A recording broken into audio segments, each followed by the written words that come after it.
Un saludo, amigas y amigos, y una invitación una vez más a pensar en voz alta juntas y juntos en una realidad internacional y mexicana muy importante, muy necesaria de reflexionar y de actuar. Ni hablar del genocidio en Gaza, de la inhumanidad brutal, de la desesperanza en los poderes políticos, económicos mundiales que presencian el nivel de inhumanidad de Israel, de cinismo, y en silencio avalan. Realmente hemos sostenido muchas veces que sin una desobediencia civil dentro de Israel y dentro de Estados Unidos, para empezar, no va a ser posible detener este genocidio.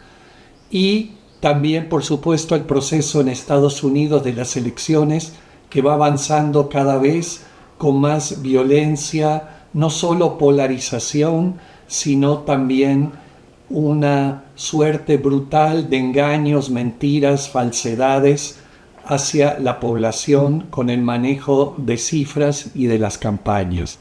Pero quiero referirme ahora a México en una forma breve pero concreta, en el sentido de lo importante y lo interesante de esta especie de interreño que tenemos en el poder, entre un poder de López Obrador que continúa con una aceptación enorme y legitimidad, y un poder de Claudia Sheinbaum que pronto y de algún modo ya se está empezando a ejercer en forma concreta.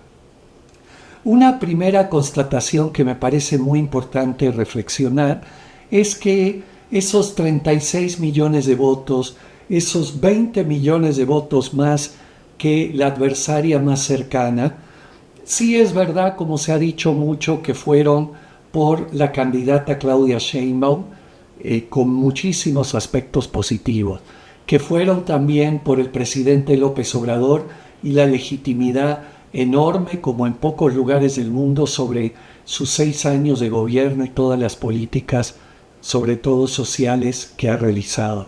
Sí también fueron una forma de querer legitimar el segundo piso de la 4T, para el cual se necesita el Plan C.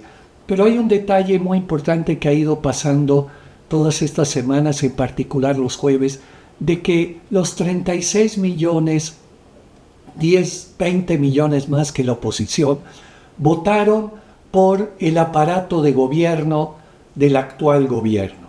Y ese es un tema fundamental, porque no es solo López Obrador, sino que es un equipo muy, muy grande de gente muy honesta, muy especializada, no corrupta en muchísimos puestos claves, que ha hecho un trabajo muy, muy brillante y positivo, y que la actual presidenta está renovando.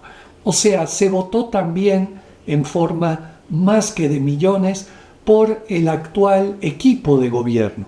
Por eso nos parece tremendamente importante y alentador, nos produce una gran alegría que repita Rosa Isela, que repita Bárcena, que repita Buenrostro, que repita Ernestina Godoy, Paco Ignacio Taibo, De la Fuente, Ariadna Montiel, en fin, personas que han hecho trabajos tremendamente importantes, brillantes, y que es más que necesario que haya una continuidad en esos proyectos y aparatos de gobierno.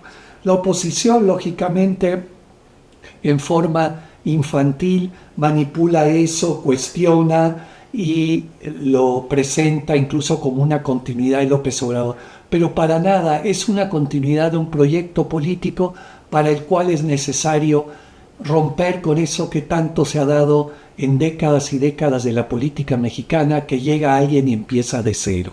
Entonces hay que felicitar profundamente a Claudia Sheinbaum y todo su equipo por estas decisiones de continuidad de gente incorruptible, como bien ha dicho, y tremendamente eficiente y conocedora de los temas. El otro gran tema que nos parece muy importante es el tema de la reforma judicial. Es la gran reforma que va a permitir realmente un cambio profundo de régimen, como no se ha podido hacer casi en otras partes del mundo. Es algo que va encuadrado dentro de todo lo que se ha llamado construcción de justicia y de paz.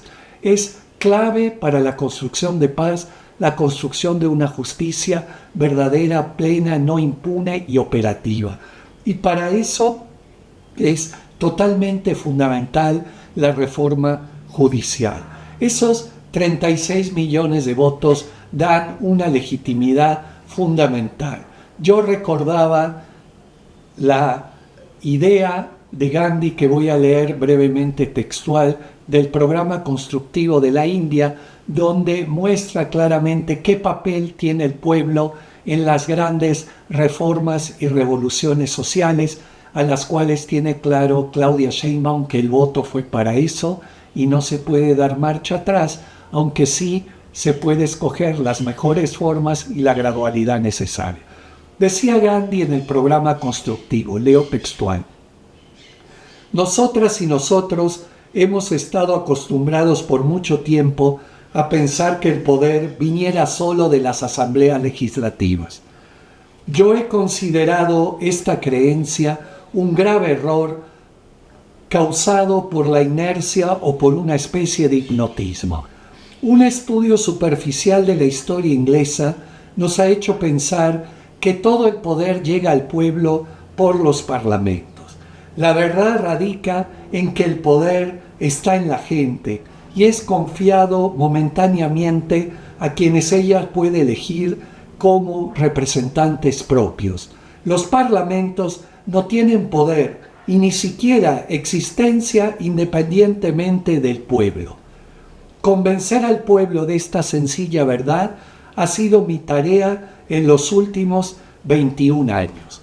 Esta nos parece que es la reflexión clave que la oposición en descomposición total no entiende y que Claudia Sheinbaum y sin duda López Obrador tienen muy claro. El pueblo dio un mandato claro y profundo para la construcción de paz desde la construcción de la justicia en este país y debe eso operativizarse cuanto antes.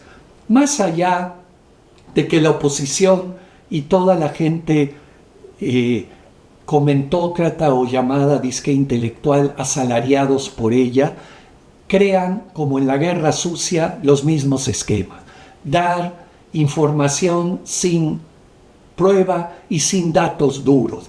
Hablar de los hijos del presidente, hablar de despidos de trabajadores, hablar de pérdida de derechos, todas cosas completamente falsas que repiten todo el tiempo para justificar, pero no lo van a lograr.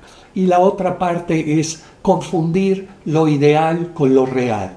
Hablan del poder judicial y de la justicia como si fueran las bases de la democracia, del Estado de Derecho, del Estado del país.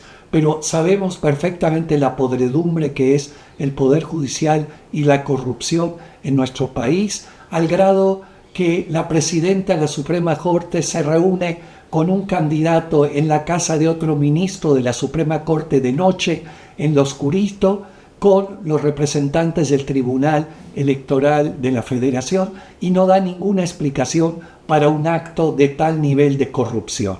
Entonces, no es verdad que lo ideal sea real en México y que el Poder Judicial funcione y garantice el Estado de Derecho.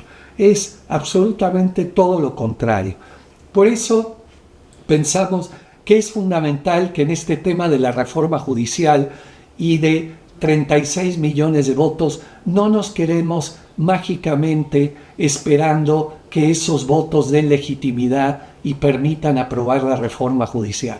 Tenemos que estar movilizados, informados, escribiendo en redes, escribiendo programas de todo tipo, mandando informaciones, comentando con compañeros donde sea, en el trabajo, en la familia, en la escuela. Tenemos que estar profundamente activas y activos para que ese mandato tan grande del pueblo se efectivice y no dejar las cosas a merced del aparato legislativo y menos aún del aparato judicial.